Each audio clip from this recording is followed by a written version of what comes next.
Ассаламу алейкум, урматтуу Чабарман каналынын көрүүчүлөрү. Мен силерге бул чыгарылышта өтө тез сатыла турган Портер автоунаасы менен тааныштырам. Бул Портер унаасы шашылыш абалда сатылат экен. Түсү жашыл светте, үстүндө багажниги бар, нарашкасы бар экен. Машинанын абалы, сырткы абалы жакшы.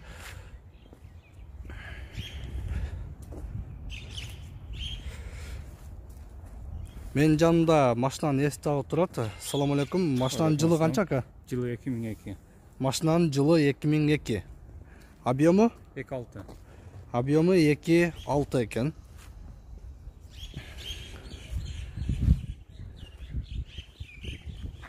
Канча пробег жүргөн билесизби? Пробег 200 миң.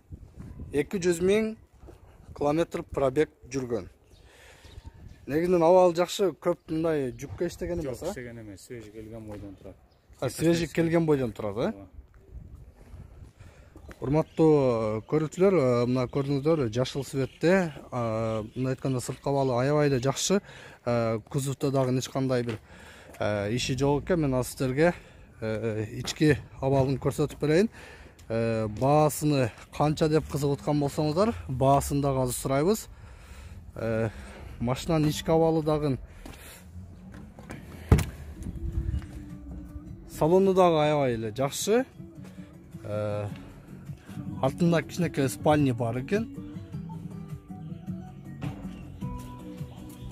Негизинен таза кармайт экен машинаны. Ака, айтыңызчы, бул машинанын баасыны канча деп атасыз? Баасы 580 миң, түшүрүп берем. Баасы 580 миң сом кеми бар, түшүрүп бересиздер. Урматтуу көрүүчүлөр, эгер сиздерге ушул Портер жаккан болсо, экрандагы телефондорго чалып байланышсаңыздар болот. 580 миң сом кеми бар. Көрүшкөнчө.